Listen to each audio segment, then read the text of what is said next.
How you all doing out there? Thank you. Thank you. Thank you. I'm honored and I'm blown away, even though this is my 25th year plus doing this. I've been doing this for a quarter of a century now, which is quite amazing for me in the process. Thank you. And I've had the privilege now of working with more than 3 million people live in events from more than 80 countries around the world. So at this stage, I got to tell you something. I could be an idiot and I would know that there are certain patterns that cause people to be fulfilled, to be happy, to fit, to be strong, to feel alive, to be vibrant, to have passion in their life, to do well financially, but even more importantly, emotionally, psychologically, spiritually, in their health and their relationships. And there are also patterns that make people frustrated, overwhelmed, depressed, sad, lonely, cause them to be struggling financially, struggling with their body, struggling intimately. And those patterns, they're not because there's something wrong with somebody, it's because of a pattern that we're doing. And I've spent a quarter of a century of my life basically studying the most successful people in the world and the most challenged, and figuring out what's the fastest way to create a change in basically developing the one thing that all people have in common who succeed. They're leaders. This is a leadership program. Because I don't care what style you are, I don't care if you're a mom, if you're a great mom, you lead your child, you're not led by your child. Or a great dad. If you're a great business person, you're a great salesperson, you're a great negotiator, you're a great anything, you're a great human being. This has been my entire life's obsession. What makes the difference in people's lives?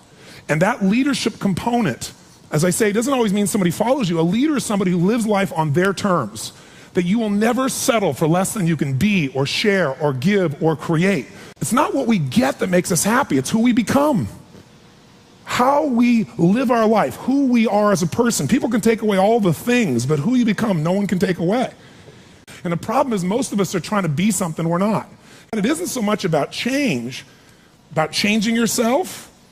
The change happens when you be yourself.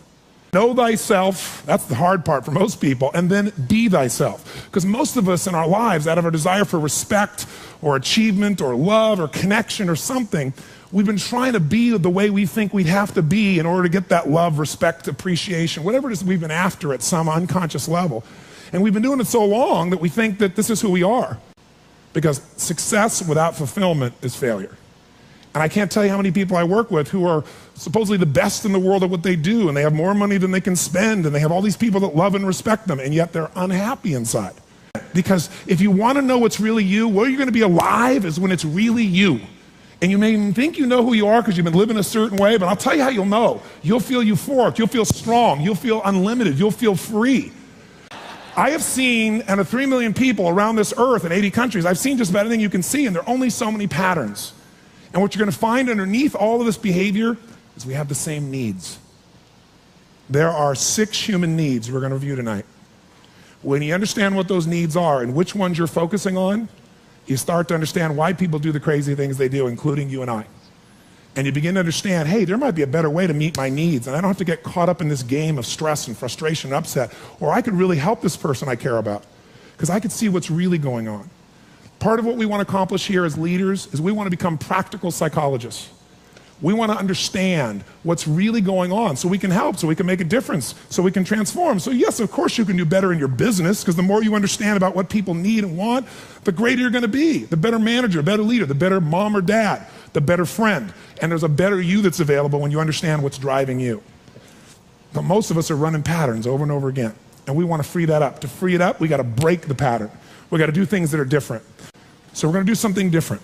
I'm not here because I believe in positive thinking. If you think that's what I believe, you don't know much about me. I'm not one of those people that believes you're supposed to go to your garden and chant, there's no weeds, there's no weeds, there's no weeds, there's no weeds. There's weeds right there. All right, that's what I believe. Here's what I believe. I believe that if you really want to be effective, you got to tell the truth. In fact, there's 3 mandates of leadership, if you want to jot them down, that may be the foundation of everything that I believe, and I hope that you will see as something that's useful for your own life to remember, because it's so fundamental. So the first mandate to leadership is not just to be positive. The first mandate to leadership is see it as it is, but not worse than it is. The first secret to be an effective leader in your life, whether it's you want to lead your body from the location it is right now you're unhappy about, you don't have the energy you want, your body's not where it wants, to where you want to be, that's leadership. You want to transform your business, that's leadership. Your income, that's leadership. You want to help your children, that's leadership. You're going to be a leader, step number one, tell the truth. See as it really is, but don't make it worse than it is so you have an excuse not to try. What takes guts is to put yourself on the line. What takes guts is to say, I'm going to make this work. What takes guts is to say, I'm going to believe, knowing I could be disappointed or devastated. But you know what? Disappointment's a good emotion if you learn how to use it. Anybody can see it as it is and maybe be honest, but here's the real secret. Can you come up with a vision? Step two is see it better than it is. That's part of what we're going to do this weekend. Seeing it as it is, you got to be honest. And there's not anybody in this room, including me, doesn't have areas of their life that can be made better. But if we can figure out what they are and tell ourselves the truth, regardless of what other people think, then we got a chance to make a change. I learned something from General Schwarzkopf, one of the best leaders I've ever met. And I got a chance to spend quite a bit of time with him over the years. And he said to me, Tony, I'll tell you the secret to leadership. He said, the whole secret to your life, for any group, any individual, is no individual, no organization can get better till they can admit something's wrong. And so you know what the problem is? No one wants things to be wrong, so we compare ourselves to others who are doing better than so we can feel really good. See, he raised the standard. He went to step two. Step two is you got to see it better than it is and set that as your standard. A standard is something you don't go for. It's not a goal. It's something you live, breathe, and find a way to get to no matter what. If there isn't a way, a leader makes the way. Is there a difference between should and must for you? Yes or no? You better believe there is. So when that standard is a must for you, you're going to find the way. Finally, the third key here is once you see it better than it is, make it that way. You got to take massive action. You got to be resourceful. You got to find the way to make it you want it. So this weekend, first thing we're going to do after a while is you're going to get real clear about how is it really? How is your relationship really? How is your body really? How is your career really? How are your finances really? All of us in this room, as different as we are, and you can look around, you see every gender, race, probably religion, belief structure in this room. The one thing I bet we have in common is we won't settle. How many came because you want more? How many came because you want more? Say I. Oh, say I. So whatever that more is that you came for, more energy, more focus, more determination, more confidence, more certainty, more love, more success, more playfulness, more of your body being where it is, more of your spirit alive, whatever it is, I can tell you this, whatever you think you came for, that's not why you came. Because I've done this for 25 years. I'm not saying you won't get that too. But what brought you here and what you're going to leave with is going to be more than what you thought. I can promise you. You want to know what makes us happy? Progress. That's it. I don't care what you've achieved. If you don't feel like you're still growing, if you don't feel like you're still contributing, if you don't feel like there's some progress in your body or your mind or your relationship or your business, if you don't feel like there's progress, you're going to be unhappy. I don't care how big your life is compared to other people. Progress is the game, my friends. It's being alive. And if we're going to be alive, absolutely. Whatever your game plan is, it's ultimately to get to a certain feeling.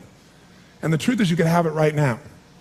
This next few days is the beginning of that path, and we want to take it to a whole nother level. And let's start now.